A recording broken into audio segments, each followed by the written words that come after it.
디모데전서 3장 8절에서 13절의 말씀은 물론 오늘날의 그 집사의 직분과도 그런 일맥상통하는 그런 부분들도 있지만 이 초대교회는 그 집사의 직분이 모든 직분을 거의 대표한다라고 해도 과언이 아니었죠. 그래서 적어도 집사가 될 사람은 이 정도 자격이 있어야 된다라는 것을 오늘 본문은 그렇게 말씀해 주고 있습니다. 뭐 수년 전만 해도 결혼하지 않은 그런 젊은 남녀들에게는 교회에서 소홀히 지리지만은 그 집사 직분을 주지 않았습니다. 그 당의 전통이었죠. 그리고 이 젊은 남녀가 아무리 믿음이 좋고 참 신앙심이 좋아도 결혼하지 않으면 직분자로 세우질 않았어요. 사실. 그런데 요즘 뭐 교회 안에 점점 젊은이들 빠져나가고 그렇죠. 교회 안은 뭐 세상이 참 급속도로 고령화되는 것처럼 교회 안에서도 똑같은 그런 현상이 지금 일어나고 있죠. 교회 안에 젊은이들을 찾아보기가 참 쉽지 않습니다. 점점 고령화되고 또 그렇다고 오늘 이 본문의 말씀처럼 집사직을 결혼하지 않은 사람에게 이렇게 주느냐 안 주느냐 뭐 그것은 시시비비거리가 되지 않는다라고 좀 말씀드릴 수가 있겠죠. 뭐 싱글이면 어떻습니까? 요즘 뭐 혼자 사는 싱글들이 너무 많이 있더라고요. 그래서 뭐 혼밥, 혼족, 뭐 혼술, 뭐 그런 아주 신조어들이 그렇게 날마다 그렇게 쏟아져 나오고 있어요. 참 이것은 사회적인 병리 현상이라고 저는 봅니다. 이건 올바른 현상은 아닌 것 같아요. 우리나라가 2050년 정도가 되면은 참 급속도로 인구가 감퇴를 하고 급속도로 고령화되어서 경제, 사회 모든 면에서 그런 어려움이 있을 것이라는 그런 경제학자들의 그런 말을 들어보기도 합니다. 그렇지만 여러분 오늘 이 본문을 살펴보면 한 교회에 집사로 직분을 받는다는 것은 참 여러분 우리가 참 심각하게 심사숙고해야 되지 않겠는가 그런 생각을 가져봅니다. 뭐 어느 교회는 1년에 한 번씩 그 서울 집사 임명을 합니다. 그래서 1년에 한 번씩 서울 집사 임명을 하면 이제 임명을 받고 1년 동안 열심히 서울 집사의 그런 직을 잘 감당하죠. 또 어떤 분들은 또 잘 못하는 경우에는 서울 집사직을 내려놓는 것 그리고 다시 일반 직분자가 직분이 없는 그런 성도로 돌아가게 되는 거죠. 그런데 언제부턴가 교회에서 한 번 서울 집사를 받으면 영원한 집사라고 또 부르더라고요. 그건 아닙니다.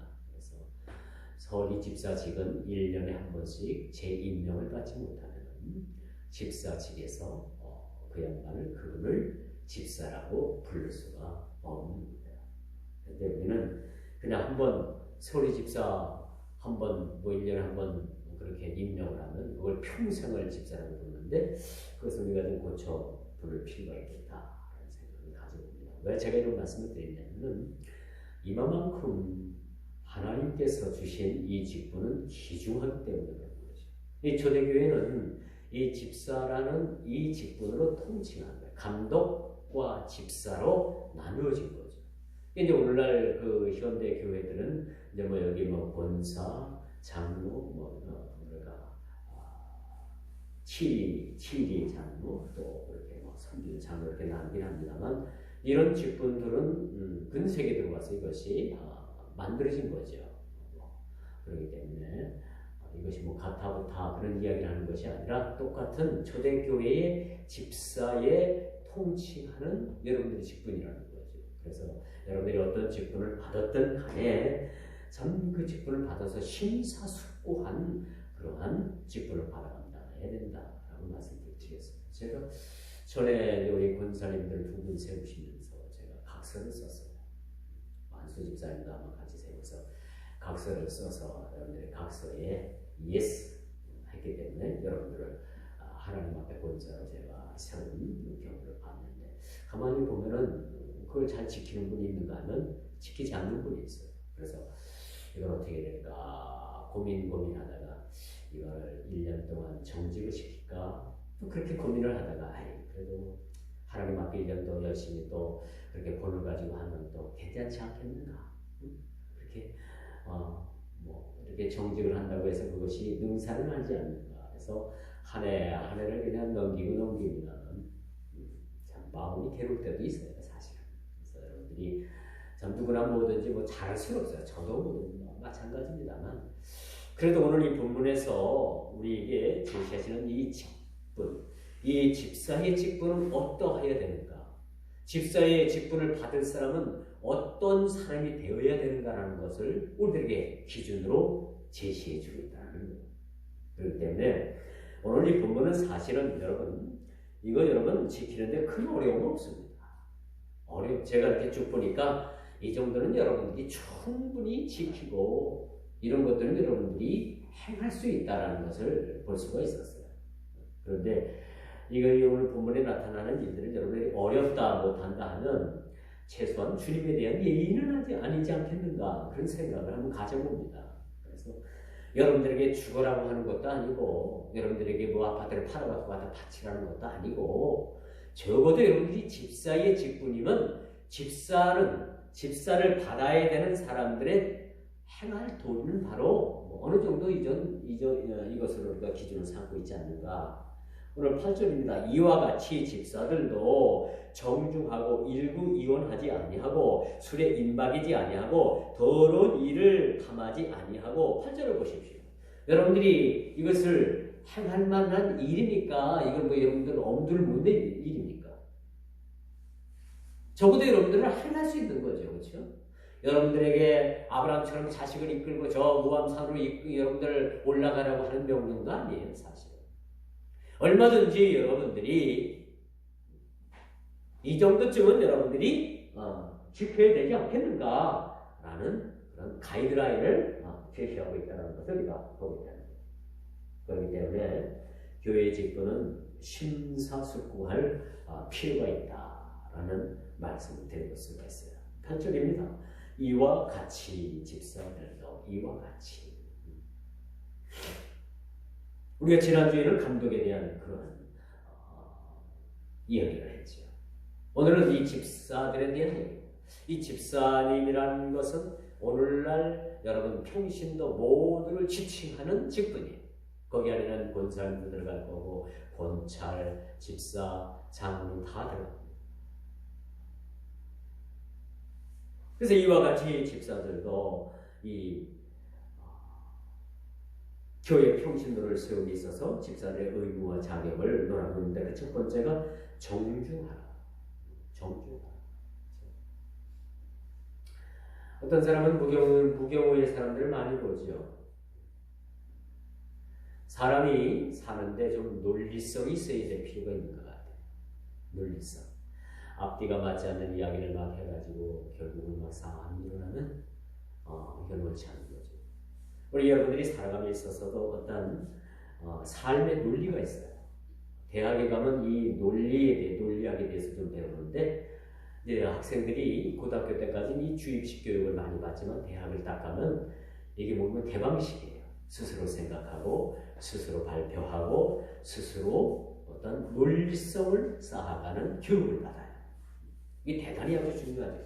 그래서 이 대학에 들어가면 아이들이 고등학교 때까지는 그렇게 신앙생활 잘하는데 대학에 딱 들어가면 이거 뭐 예수 믿는 것도 있지만은 신앙생활 하는 것도 있지만 세상에는 너무나도 많은 그런 데가 우리가 섭렵한 일들이 많이 있다고 생각해서 어떤 사람은 철학에 빠지고 어떤 사람은 논리에 빠지고 어떤 사람은 수많은 사람들이 왜 대학만 가면 신앙들이 그렇게 별로 그렇게 떨어지는 모습들을 우리가 보게 되는데 참 이건 아이러니한 일이에요. 학문을 접하면 접할수록 우리가 하나님을 믿는 그 부분의 신앙의 척도도 조금 올라가야 되는데 정반대의 그런 모습들이 많이 나타나는 것을 우리가 보게 됩니다. 이건 잘못된 거죠. 자, 우리가 집사가 되는 그 첫 번째는 정중할 필요하죠. 정중할 것이 것을 요구해주고 있습니다. 가급적이면 주일날 여러분들이 정작을 하는 것도 참 좋다고 생각을 합니다. 그렇죠? 일반 평상시에 여러분들이 뭐 그렇게 입는 의복도 좋지만은 그래도 오늘은 구별된 날인 거예요. 사실. 그래서 구별된 날 여러분들이 정장 그때 안 입으면 언제 있겠어요? 장롱에 집어넣은 정장 주일날 안 입고 결혼식 때 안 입으면 절대로 입을 일이 없습니다. 그렇죠? 일하면서 정장 입고 일할 그건 아니잖아요. 그래서 아끼지 마시고 여성분들도 마찬가지예요. 정장이 있으면 정장 이렇게 갖춰 입고 나오면 이게 뭐냐면 여러분 마음가짐부터가 틀리는 거예요. 우리가 주님을 위해서 뭘 할까? 주님을 위해서 뭘 먹을까? 주님을 위해서 뭘 드릴까? 여러분 그거 이전에 여러분 우리 성도들의 삶은 항상 우리가 갖춰야 될 기본적인 그런 에티켓이 있어야 된다고 생각하지 않습니까? 그래서 교회 나올 때는 구두도 잘 닦아서 신고 그냥 평상시 때 신고 다니는 슬리퍼 교회 나올 때 이렇게 끌고 나오는 건 참 좀 그렇지 않다. 좀 보기가 뭐하다. 뭐 여러분 중에 그런 분들이 없지만은 개 중에는 또 있어요. 저 다른 교회 가보면 좀 그런 분들이 있더라고. 그래서 첫째 정중 모든 매사에 정중하고 말 한마디를 해도 점잖게 하고 신사답게 하라는 거예요. 신사답게. 두 번째는요. 우리는 오늘 본문에 보니까 뭐라고 말씀해요? 정중할 것을 말해주고 있고 또 일구이연하지 말라. 일구이연. 한 입 가지고 두 말 하지 말라는 얘기죠. 말장이 되지 말라는 얘기죠. 요즘 여러분 TV나 인터넷 매체나 보면은 어디 그대는 무슨 장가라는 양반이 무슨 인터넷 방송을 해가지고 수많은 말들을 좀 쏟아내는데 참 그 양반도 말이 많아서 그렇죠. 검찰 조사를 또 받게 되더라고요. 사람이 만나면요 꼭 술을 맞추게끔 돼 있는 거예요. 여러분 가급적이면 말을 적게 하는 것도 여러분 살아가는데 인생에 큰 도움이 된다. 말을 한번 해서 뱉으면 그것을 담을 수가 없는 거예요. 그렇죠? 그래서 우리가 말을 한마디 하더라도 심사숙고해야 되는 거예요. 이 말을 내가 해서 저 사람에게 유익이 될까? 저 사람이 과연 내 말을 진정성을 가지고 받아들일까? 어떤 것들 그런 것들을 다 염려하고 우리가 사실은 말씀을 전해야 되는 거예요. 그렇죠? 근데 하나님 강단에서 전하는 말씀은 사실은 여러분들 눈치 볼 필요는 없어요. 말씀대로 전하고 여러분들이 듣든지 아니 듣든지 그 들어서 양심에 찔리든지 신앙에 찔리든지 찔려서 여러분의 신앙이 고쳐지든지 그것이 신앙에 유익이 되면 더 좋은 거라. 그래서 이미 목사가 여러분들 눈치 봐서 말씀을 선포할 말씀을 전하지 못하면 이미 그 강단은 죽은 겁니다. 다 죽은 거죠. 그래서 하나님 말씀을 말씀되게 전할 때 여러분들의 영이 살고 육이 살고 강단이 살아가게 됩니다. 오늘 본문은 그런 이야기가 아니라 일구이연하지 말라는 얘기예요. 한 입 가지고 두 얘기하지 말라는 얘기예요. 어떤 사람은 이야기를 하면 손바닥 뒤집듯이 이렇게 얘기했다 금방 다른 사람에 따라서 금방 다른 얘기하고 이런 사람들은 싸움을 일으키는 사람들이에요. 싸움을 일으키는 사람들. 이 적어도 여러분들이 집사의 직분을 받으려면 일구이연하지 말아요. 듬직한 마음. 지금은 돌아가신 분이지만 저희 옛날 시골에 장씨라는 분이 살았어요. 이 양반에게 뭘 한번 물으면은 답답해서 말하기가 싫어요. 한번 뭘 물으면 대답을 안 해요. 그래서 재차 또 물어요. 그래도 대답을 안 해요.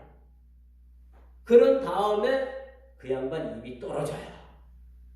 막갑하죠. 이 양반 대화술은 빵점이죠. 근데 이 사람한테 한 가지 유익이 있더라고. 말을 천천히 하고 말을 아껴 하고 말을 가급적이면 안 하니까 이 사람에게 실수가 그렇게 많지 않은 것 같아요. 오늘 집사가 될 자격이 뭐라고요? 일구이연하지 말라는 것. 우리는 한 사람 국가 관료를 잘못 세우는 바람에 온 나라가 떠들썩한 적이 있었습니다. 이런 면에서 우리 그리스도인들은 냉철함과 은혜의 사이에서 정확한 판단력이 사실은 필요하다는 얘기죠. 말 한마디를 해도 우리가 이 말을 해서 유익이 되느냐 아니면 저 사람을 죽이는 말이냐. 여러분 우연히 연못을 향해 던진 돌멩이 하나가 개구리가 맞아서 죽는 경우를 여러분 생각해 보셨습니까? 그렇게 생각 못하고 이런 얘기를 하는 거예요. 내가 내뱉은 말이 우연찮게 뜻하지도 않게 다른 사람들에게 그것이 큰 상처가 돼서 그 사람이 해를 받는 경우가 있다. 우연히 던진 돌에 연못에서 헤엄치는 돌보다 깨우리가 그 돌에 맞아 죽는 경우입니다. 그래서 우리는 항상 냉철함이 필요해요. 신앙은요, 아주 머리는 차가워요. 냉철하게 우리가 판단을 해야 되고, 그 대신 우리는 가슴은 뜨거워야 돼요.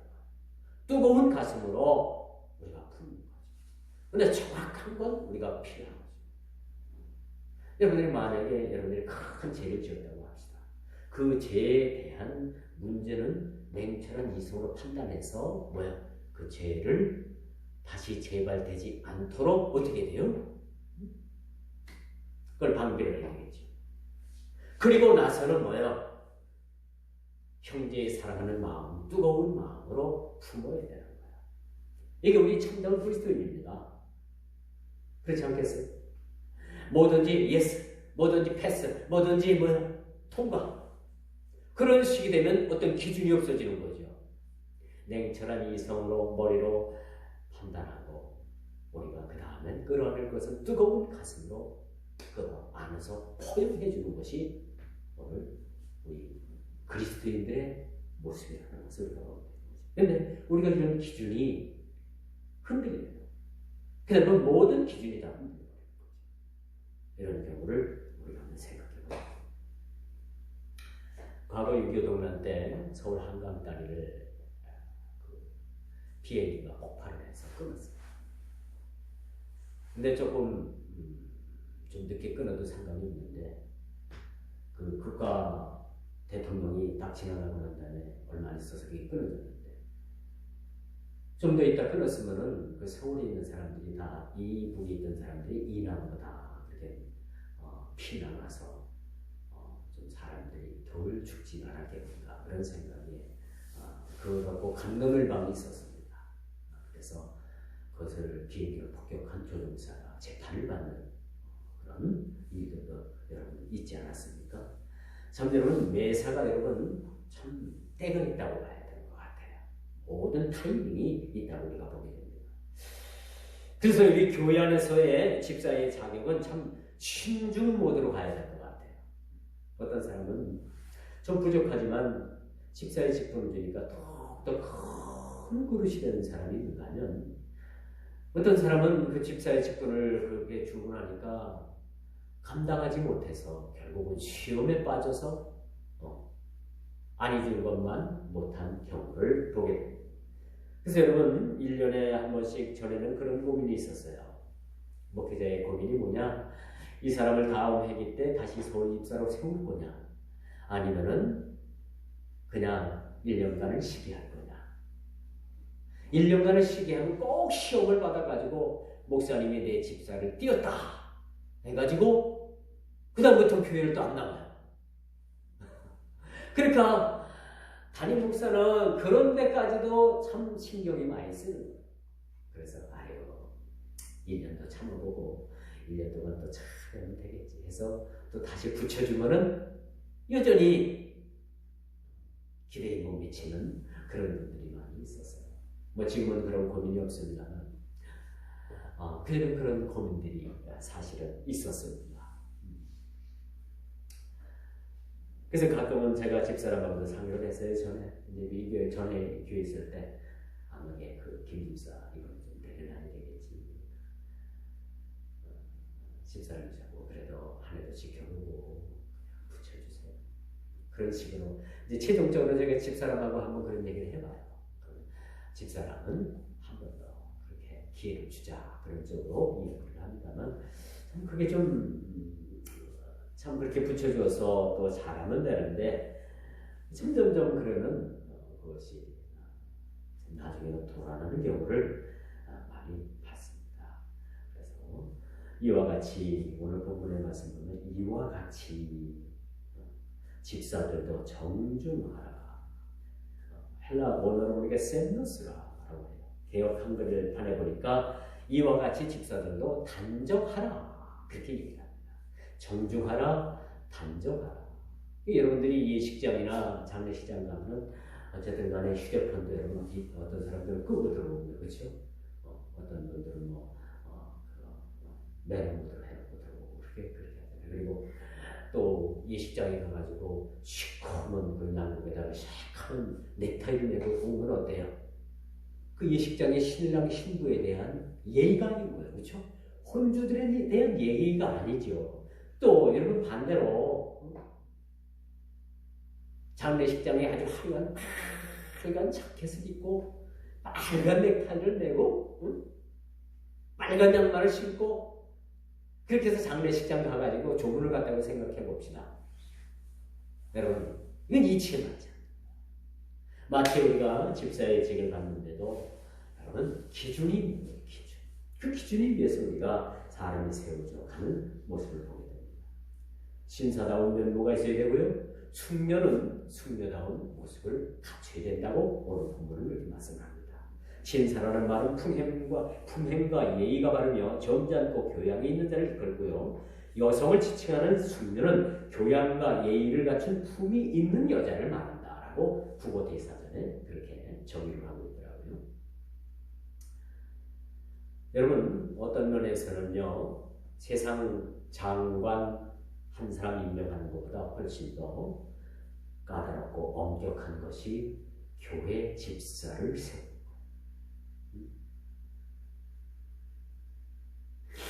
세상 관료를 세우는 것 못지않게 교회의 일꾼인 집사를 세우는 것이 훨씬 더 까다롭고 훨씬 더 엄격해야 되고 훨씬 더 이것이 품이 있어야 된다라는 생각을 가져봅니다. 일부이연하지 말라고 했죠. 정중하라고 했죠. 요즘 정치인들을 보니까 말 바꾸는 건 말 바꾸기 선수더라고요. 국회의원이나 여러분 정치하는 분들 보면 참 말들도 잘하지만 말들 잘 바꿔요, 그렇죠? 우리 적어도 집사를 받을 그런 직분자들은 이렇게 좀 일구이연하지 말아야 된다는 거죠. 이 사람들 보니까 습관적이고 계획적이라는 생각을 합니다.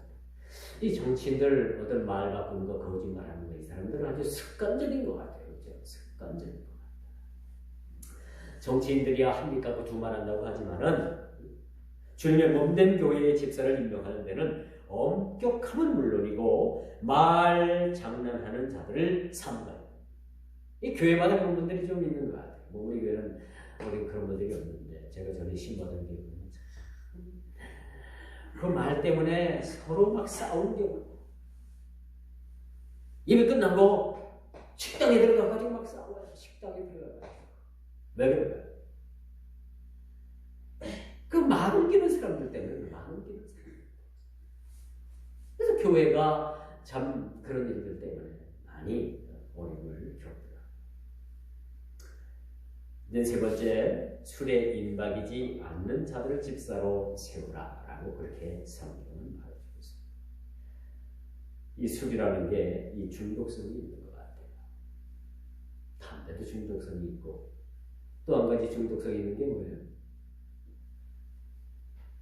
커피. 커피를 제가 요즘 전에는 아예 바깥에 나가지 않으면 집에서는 마시지 않았어요. 하루에 한 잔씩 먹다 보니까 두 잔도 되더라고요.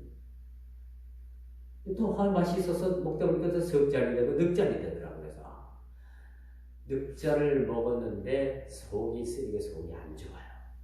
저도 커피 체질이 아닌가 봅니다. 하루에 한 잔 정도는 그냥 먹겠는데 석 잔, 두 잔 이상 먹으면 이제 속이 거북해 와요. 내 이 속도 커피를 좋아하는 취향은 아니구나. 그런 생각을 가져와서 요즘은 커피를 좀 줄이려고. 그래서 커피를 집에 있는 그 알커피가 있어요. 여러분들 이거 갖다 놔도 그걸 알커피는 안 드시더라고요. 그래서 알커피를 제가 먹는데 이것도 사실은 이 가공된 거라서 그렇게 썩 좋은 것은 아닌 것 같습니다. 그래서 가급적이면 커피도 좀 주려고 하는데 커피도 중독성이 있어요. 중독성이 있어요. 자, 집사가 된 사람들은 뭐에 중독되어서는 안 된다고요? 술, 알코올에 중독되면 절대 안 된다는 거예요. 여러분 한 잔 먹다 보면 두 잔 되고 두 잔이 석 잔 되고 자꾸 나중에는 사람이 술을 먹는 것이 아니라 술이 사람을 먹어버리는 경우가 있더라고요. 여러분 탈무드에 이런 아주 이야기가 있어요. 마귀는 포도밭에 네 마리의 짐승의 피를 거름으로 뿌렸다. 양의 피, 사자의 피, 원숭이의 피, 돼지의 피. 이 네 마리의 짐승의 피를 포도나무에 뿌렸는데 그 가을에 가서 포도나무에 포도가 결실을 하게 되었는데 사람들이 그 포도를 따서 그 포도주를 담갔는데 그 포도주를 먹고 처음에는 아주 얌전한 양 같았는데 조금 지나고 나니까 사자같이 싸늘워지고 조금 더 지났는데 원숭이같이 벌거벗고 춤을 추고 네 번째는 더러운 곳에 서슴지 않고 뛰어들더라. 돼지 같은 습성을 가졌더라는 아주 유명한 이야기가 있습니다. 자, 이걸 보면 우리는 이 술이라는 것은 한 잔이라도 김종원 집사님 잘 들으세요. 술은 한 잔이라도 먹어서는 우리 그리스도인들이 안 된다라는 것을 말해주고 있어요. 여러분 한 잔 먹으면 두 잔 먹게끔도 돼요. 한 잔 먹었는데 한 잔 또 어떤 사람이 이제 교회를 다니는데 직장에서 사장까지 다 나와서 연말에 그렇게 파티를 하는데 막 사장도 나와가지고 압력을 놓고 당신 이거 안 먹으면 이 회사 자른다. 오늘 그만이다. 그래서 어거지로 그 집사님이 술을 한 잔 받아서 마셨대요. 그리고 나니까 그 주위에 있는 사람이 야 당신 술 먹을 줄 알면서 왜 지금까지 그렇게 뭐 빼고 지금 안 먹었냐 해가지고 막 술을 권하더랬는데 이게 세상 사람들은요 어떤 하나의 물고가 탁 터지잖아요. 그러면 하고 덤벼들어서 완전 쑥대같이 나타나요. 제가 가끔 운동을 하면서 같이 운동을 하면 저 어디 뭐 수곡도 시장통에 큰 빛인가 작은 빛인가 거기 가는 집사들이 많이 있는데 아주 술을 아주 뭐 대놓고 저 가동 막걸리를요 그 통장 계좌에다가 돈을 넣어요. 그러면 가덕에서 말통을 가져와요. 그 계좌에다 누가 돈을 넣느냐? 물론 안 믿는 사람도 넣지만 그 교회 집사라는 사람들이 돈을 넣고서 막걸리 파티를 해서 잘한다 집사가 돼가지고 술을 처먹고 대놓고 내가 얘기를 해요. 그래도 목사님 이거 한두 잔 먹으면요 건강에도 좋고요 아주 알답다 해가지고 힘도 안 들고요 운동하는데 얼마나 힘도 안 들고 좋은지 몰라요. 농사 짓는 사람들이 농주 먹고 여러분 아프니까 한 잔 두 잔 먹으면 뭐 안 아프대나? 그런 거 똑같은 얘기를 하는 거였어요. 얘라 당신 집사 맞아? 집사예요 집사예요. 내가 또 대놓고 아주 대놓고 뭐야 창피를 줍니다. 그런데도 하나 노여움도 없어요. 보통 사람 같으면 죄송합니다. 제가 다음부터 안 먹으려고 노력할게요. 그 정도 얘기는 해야 될 거 아니에요. 그런데 그럴 것도 없어요. 몇 대 막걸리를 먹으면 건강이 좋대요. 그래요? 건강이 좋은? 저때 제가 그때 건강이 좋은 일은 없을 것 같아요. 제가 어릴 때 어머니가 술집을 그렇게 짜가지고 거기다 당근을 타가지고 그렇게 해서 커가지고 그걸 이제 형하고 동생들하고 막 퍼먹어요. 서로 퍼먹고 막 퍼먹고 나면 뭐가 딱 해가지고 제가 일어나는데 어디 가서 푹 시들었어요. 저희 어머니가 그걸 보고 다시는 그 술집을 안 줬어요. 뭐 그때 먹을 것이 없으니까 달달하게 맛있어요. 당원을 넣으니까 술지검입니다. 옛날에는 그 시골에서 밀주라는 걸 많이 담궜잖아요. 응? 그래서 뭐 그걸 막 밀주 조사가 나오면 막 뭡니까 이런 항아리를 가지고 막 볏집간에다가 감췄다 어디 감췄다 들켜가지고 벌금 물고 우리 어머니 아버지가 그런 걸 봤어요. 그렇게 하는 걸 봤어. 지금은 뭐 술 담궈 먹는다고 하는 사람 누가 국가에서 뭐 할 사람 없잖아요. 근데 예전에 그랬대요. 근데 술을 내고 나서 그 술찌꺼기를 갖다가 당원에 타먹었는데 그것도 사실은 취향이에요. 어린아이가 뭐 취향. 조선 예수교 장로교회에서는요. 지금 조선 예수교 장로회가 대한 예수교 장로교로 바뀌었죠. 예전에 조선 예수교 장로교는요. 이런 문제로 술, 담배를 기독교의 근절 대상으로 아주 법으로 정했다. 우리 장로교인들은 술, 담배를 먹어서는 안 된다. 다른 교단은 모르겠어요. 뭐 다른 교단은 술 그냥 한 잔씩 하고 한 잔 먹고 강단에 올라가야지 또 성령께서 힘을 주신다. 라고 설교도 잘할 수 있대요. 난 그건 모르겠어요. 난 그건 맞는 말인지 아닌지 모르겠지만 내가 볼 때는 아닌 것 같아요. 그렇죠? 그게 성령의 어떤 힘을 주는 건 아니라고 생각합니다. 요즘 한 가지 더 첨가하면 마약류가 전 세계적으로 큰 문제를 일으켜요.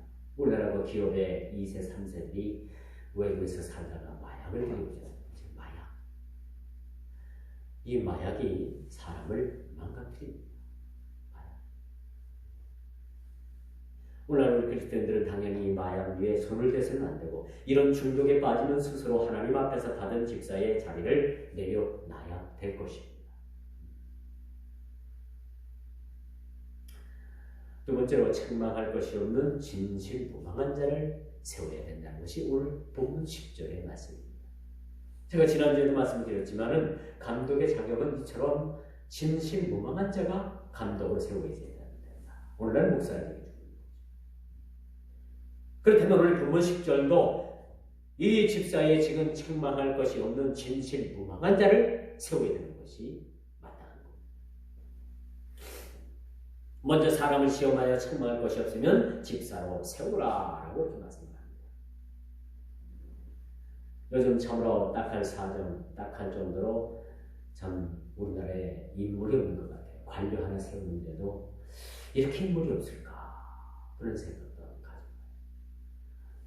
요즘 뭐 야당 되시는 그 대표께서 또 색소폰을 또 이렇게 막 부러 제껴가지고 또 문제가 있어요. 잘 불더라고요. 이 사법 고시 봐가지고 이렇게 검사된 양반이 언제 그렇게 그런 걸 배웠을까 그런 생각도 가져봤는데 잘 들어요. 근데 이 얘기가 뭐냐 하면은 자기 당에서 본인 당에서까지 그런 얘기를 해요. 아이고 당을 잘 추스린 다음에 총선에서 조금 이기고 나서 색소폰을 풀든지 나팔을 불든지 하지. 아이고 그게 뭐냐고.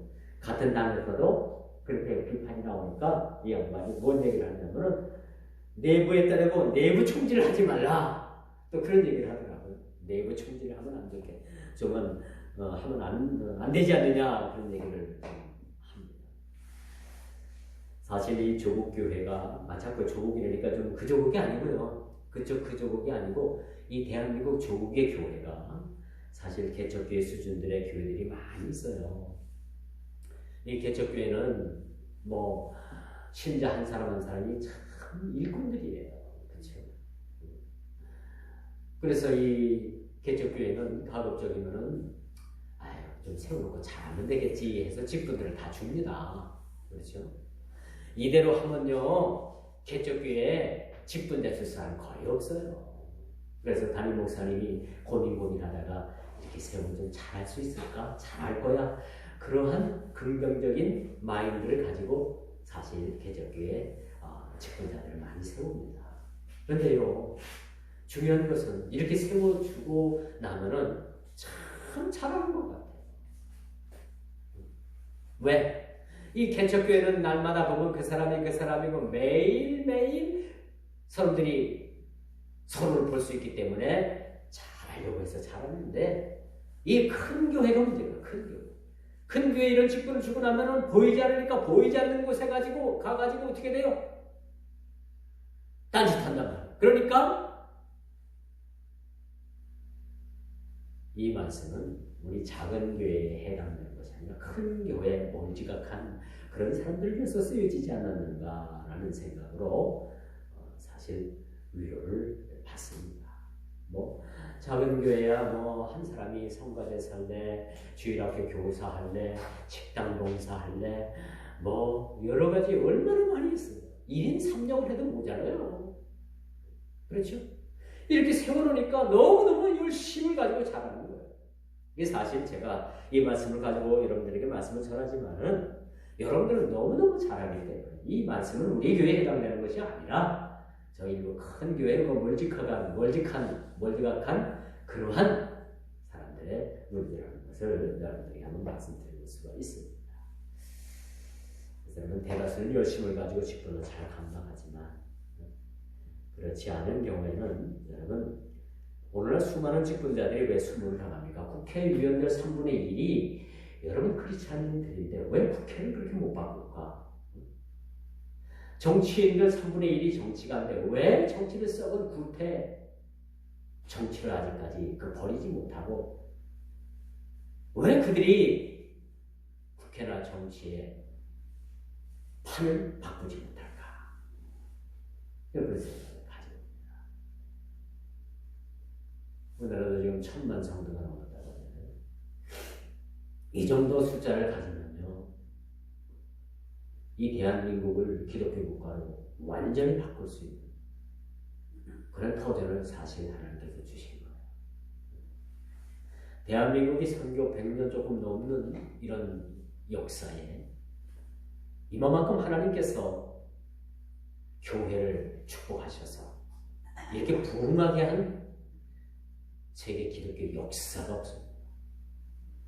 여러분 유럽은요 기독교를 수천 년 받아 누린 그런 동네예요. 우리가 유럽을 함부로 따라갈 수 없는 게 뭐냐면 그들은 역사 이래 2000년이 넘게 그 기독교의 바탕과 뿌리를 둔 그런 삶이 그들에게 있어서는 유무무원하게 흘러서 지금까지 오고 있다는 거예요. 그들이 예수를 안 믿어도 그들의 기본 바탕은 어디에 근거하고 있느냐? 기독교에 근거하고 있는. 미국이 지금 욕을 먹고 하루가 멀다 하고 총기 난사 사건이 막 일어나고 강도가 막 출현을 하고 그래도요 미국이 지금까지 버텨왔고 앞으로 버텨갈 그 버팀목의 근간이 뭔지 압니까? 기독교 정신이지. 기독교 정신. 퓨리탄. 영국에서 그들이 메이플라워 호를 배를 타고 몸을 싣고 영국에서 그렇게 이제 그 교회가 타락이 되고 더 이상 영국의 교회가 희망이 없어서 메이플라워라는 배를 타고 어떻게 하면 우리가 하나님을 잘 믿어보겠느냐라는 생각을 가지고 배를 타고 신대륙인 미국으로 건너온 사람들이 퓨리탄인 거예요. 청교도입니다. 청교도. 이 청교도들의 신앙이 지금도 미국을 지배하고 있다는 사실을 여러분 알고 계십니까? 그렇기 때문에 미국이 지금 엄청난 모순임에도 불구하고 나라가 지탱하고 있는 거예요. 여러분 이런 얘기하면 여러분들이 믿거나 말거나 합니다만 왜 북한이 함부로 여러분 못 내리는지 압니까? 왜 그렇다고 생각합니까? 이 나라가 국력이 핵폭탄은 없어도 무기가 좋아서 미군이 지켜줘서 아니 이건 다 부수적인 겁니다. 하나님께서 이 대한민국을 지키는 것은 대한민국에 기도하는 사람들이 있기 때문인 거예요. 소돔성이 무너지는데 최종적으로 5번을 아브라함이 하나님과 협상을 하잖아요. 협상이 결렬됐어요. 의인 10명, 5명이 없었기 때문에 결국은 이 나라, 이 민족 지금까지 버티고 있는 거 정치를 잘해서 아니에요. 나라 민족을 위해서 그렇게 기도하는 사람들, 금식하는 사람들 이런 대한민국의 기독교인들이 있기 때문에 북한의 그 북정권이 불균 정권이 못 쳐내려온 겁니다. 하나님께서 막으시고 그럼 북한의 정권은 어떤 것인가? 하나님의 매입니다. 네. 우리가 잘못하면 그 붉은 매로 사정없이 가요. 사정없이 패버리는 거예요. 그러니까 우리는 어떻게 아차 해서 또 기도하라. 북한이 핵미사일 그냥 뻥뻥 의미도 없이 쏘아대는지 여러분들 아시죠? 다 의미와 뜻이 있는 거예요. 쏠 때마다 우리는 뭐예요? 하나님 앞에 무릎 꿇고 기도해요. 저희 막내 동생 그 아들내미가 미국 가서 공부를 하고 있어요. 지금 고등학교 지금 대학교를 들어가기 위한 그 과정의 시험을 어제 특별히 부탁을 해가지고 내가 우리도 이제 다니기도 하는데 또 기도할 때 하고 잊지 말고 위해서 기도해 줄게 하고 이제 이야기를 했습니다. 미국에 있는 아이들이 지금 공부를 엄청들 한다는 거. 엄청나게. 근데 대학을 들어가기 위해서 한 번 우리는 뭐 수능고사 한번 보잖아요. 걔는 안 그렇대요. 기간을 두고서 계속 테스트를 하는 거예요. 기간을 두고. 그러니까 어찌 보면 이 한국 땅보다 걔들 공부 더 많이 해요. 늘 긴장을 해요. 그래서 기도 부탁이 와가지고 제가 기도를 좀 많이는 못했습니다. 그래서 생각을 나서 9시 반 시간에 맞춰서 제가 기도를 했는데 오늘 카톡이 왔어요. 생각보다 저번에 본 것보다 점수가 잘 나왔어요. 감사합니다. 카톡이 올라왔어요. 그래서 우리가 뭐 기도한 것도 있겠지만 본인 노력도 있겠지만 하나님께서 참 우리 한 사람 한 사람들을 그렇게 관심을 가지고 보고 계신다는 게 얼마나 감사한 일인가 하는 생각을 가져보게 됩니다. 오늘 본문 말씀 고혹하는 목사님은 잠자는 평신도를 깨우다라는 그런 제목을 가지고서 제자 훈련에 임했던 사실을 보게 됩니다. 참 사랑의 교회 지금은 이제 뭐 하늘나라 가셨지만 이분이 평신도를 깨운다는 책을 썼어요. 여러분들 저 뒤에도 아마 한 권이 꽂혔나 모르겠다. 여러분들 가서 그 책을 갖다가 읽어보세요. 잠자는 평신도를 깨워서 무엇에 쓰려고 그렇게 열심히 했던가 그 책 안에 다 녹아져 있습니다. 그걸 보면서 여러분들이 깨어 있어야 합니다. 그리고 맡은 직분 충성으로 감당해야 됩니다. 오늘 본문을 보니까 아주 못 지킬 것도 아니에요. 여러분들이 이미 다 지키고 있는 문제, 다 감당하고 있는 문제예요. 이런 문제. 부끄러운 일이지만 여러분 이렇게 지금까지 조국 교회가 평신도 때문에 교회의 위상이 추락한 것은 거의 없어요. 그렇죠? 사실은 일부 멀지각한 목회자들 때문에 한국 기독교가 큰 여러분 욕을 먹고 있죠. 뉴스를 아무리 들어봐도 어느 교회 무슨 집사가 뭐 어떻다더라 그런 뉴스는 없는데 부끄럽게도 어느 교회 큰 목사가 뭐 세금을 깨고갔다더라 뭐 여자와 무슨 관계가 때문에 문제를 일으켰다더라 뭐 어느 기도를 차려가지고 거기서 막 사람을 패가지고 죽었다더라 그런 아주 끔찍한 일들만 자꾸 TV에 나오는 거예요. 그렇죠? 근데 사실은 한국교회에 여러분 평신도들 때문에 문제가 있는 것이 아니라 사실 목사들 때문에 문제가 있는 거야. 그렇죠? 왜 여기엔 어떤 그 문제 때문에 이런 문제가 발발할까? 무분별한 무허가 신학교가 지금 대한민국에 얼마나 많은지 몰라요. 제가 신학을 할 때 4년 과정을 마쳐야 됩니다. 어떤 사람은 1년하고 없어졌어요. 어디 갔나 했더니 1년 만에 목사 안수 준다고 한다고 해서 거기 가서 목사 안수 받았대요. 또 2년이 지나니까 또 어떤 사람들이 또 없어졌어. 거기 또 2년 만에 목사 안수 준다는 데가 있대요. 그렇게 해서 이제 졸업때가 됐는데 근근이 몇 명 남지 않은데 거기서 또 반이 빠져나가. 물어봤더니 또 대학원을 가지 않아도 목사 안수 주는 데가 있대요. 그래서 또 거기에서 또 목사 안수 받았대요. 나머지 우리는 남아서 3년 동안 또 할 생각을 하니까 앞이 캄캄한 앞이 캄캄. 하나님 우리도 이 길을 좀 가면 안 되겠습니까? 다들 그러는데 그런데도 3년을 더 하게 하시고 또 1년을 더 공부하게 해가지고 강도사 보게 하고 강도사가 보고 합격을 하니까 1년 후에 목사고시를 보게 하고 그래서 토탈 10년이 걸려요. 누구는 1년 만에 목사 되고 누구는 2년 만에 되고 누구는 4년 만에 되고 누구는 10년 만에 목사 되고 근데 대다수가 여러분 문제가 일으키는 사람들을 보게 되면요 제대로 한 사람들은 그게 문제 안 일으켜요. 이 무허가 신학에서 이렇게 속성가로 한 사람들이 문제 일으키더라고요. 뭐 어떤 데 가보니까 서약서를 쓰더라도 나 신학가정을 이렇게 하겠습니다. 서약을 하면 그 자리에서 바로 목사 안수를 주더라. 선 안수 후 신학 그런 데도 있더라고요. 그래서 왜 대한민국에 왜 목사들이 이런 문제를 일으킬까? 오늘 평신도인 집사들을 위한 그런 이야기입니다만 지난 주에 말씀의 연장선에서 말씀을 드리는 거예요. 이런 미국 같은 경우에는요. 신학교를 가려면 먼저 정규대학 4년제 대학을 졸업을 한 이후에 신학교 입학을 할 수 있는 자격을 줘요. 미국은 그래요. 미국이 자유주의 신학으로 여러분 이미 변질이 됐지만 그래도 신학교 체계 하나만큼은 정규대학 4년제 대학을 나오지 않으면 미국에서는 신학교를 갈 수가 없어요. 이렇게 여러분 거기는 제도가 잘 되어 있습니다. 근데 우리나라도 이제 지금 서서히 그렇게 돼요. 서서히. 그래 바로 고쳐 차로 나가야 돼요. 사실. 시간이 많이 갔습니다.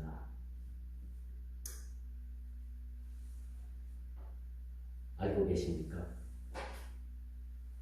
누가복음 12장 48절에 보니까 알지 못하고 맞을 일을 행한 종은 적게 받고 물은 많이 받는 자에게는 많이 찾을 것이요 많이 맡은 자에게는 많이 달라 할 것이요. 우리가 직분을 맡는 것도 맡은 만큼 우리 주님께서 찾으실 것. 알고 계십니까? 누가복음 12장 48절.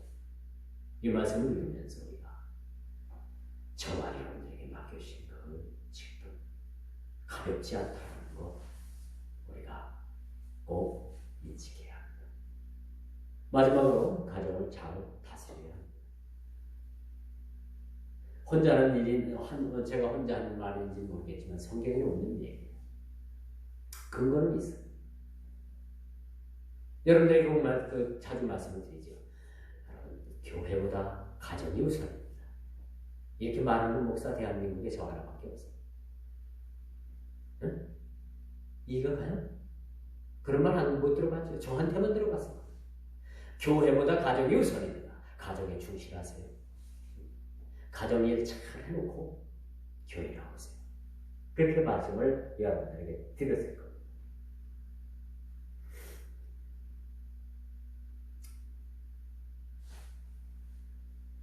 가정이 행복해야 교회도 부흥함과 평안을 누립니다.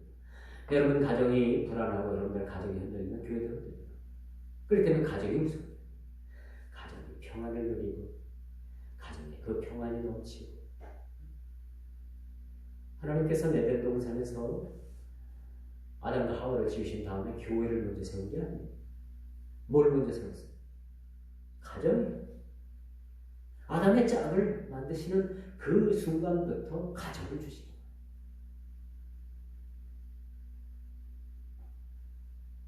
가정을 엉망진창으로 만들어 놓고 은혜 받겠다? 아니에요. 절야한다? 아니에요. 기도원 쫓아간다? 아니에요. 그렇게 되면 이런 거 저런 거 그냥 남몰라라고 쫓아다니는 여러분 집에 있는 안 믿는 남편이 쫓아가서 교회에 와가지고 행패 부립니다. 행패 부려요. 왜?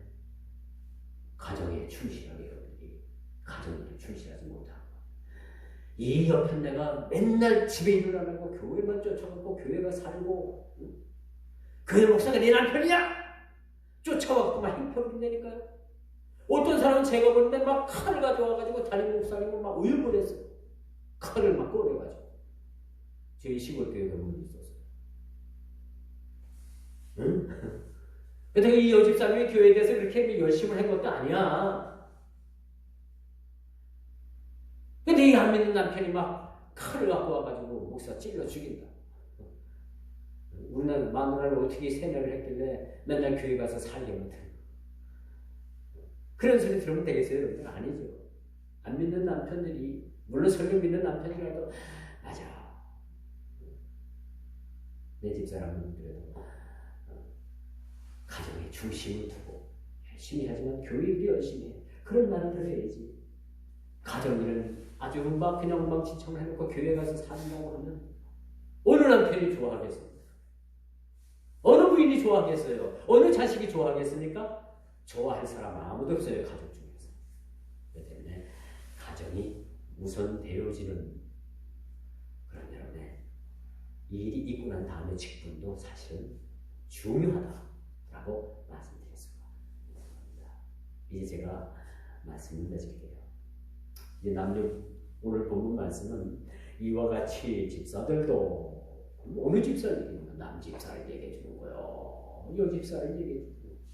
모든 남녀의 집사를 다 이야기하는 겁니다. 나 집사 아니고 권사인데 아니에요. 초대교회는요 권사 그런 제도가 없었고 모든 직분을 집사로 독침을 하게 됩니다. 이제 책망할 것이 없으면 물론이고 절제와 모든 일에 충성된 자를 적격자로 세우라는 것이 오늘 이 본문의 말씀인 거죠.